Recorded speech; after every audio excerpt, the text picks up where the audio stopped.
Hello everyone नमस्ते and टासिद लेक my name is Dorje Karmarang. तपाईँहरूले देखिरहनु भएको यो पेन्टिङ चाहिँ हाम्रो खारी गाउँको काङ्नीको पेन्टिङ हो। यो पेन्टिङ र मेरो जीवनमा एउटा घटना घटेको थियो।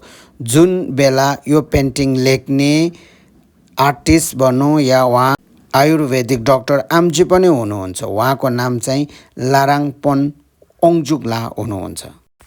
मेरो बुवा आमाले भन्नुभएको अनुसार म जब 4-5 वर्ष हुने बेलामा चिसोमा एकदम बिरामी हुने भएको हुनाले एक दिन उहाँहरूले यो आर्टिस्टको यहाँ काम गरिरहेको बेलामा त्यहीँ लग्नु भएको रहेछ।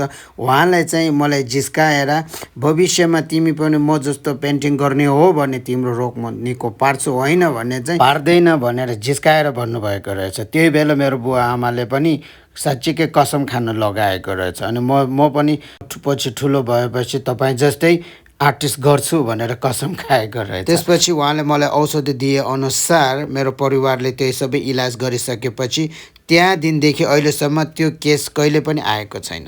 पछि म आर्टिस्ट भइसकेपछि मैले बुवा आमाले सोद्धा चाहिँ उहाँहरूले त्यही बेला उहाँले कसम लगाएको थियो, अब त्यो हो कि पनि भन्दैछ।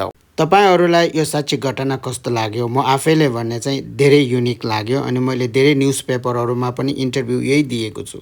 जस्तो लाग्यो त्यस्तै कमेन्ट गर्न चाहिँ नबिर्सिनु होला।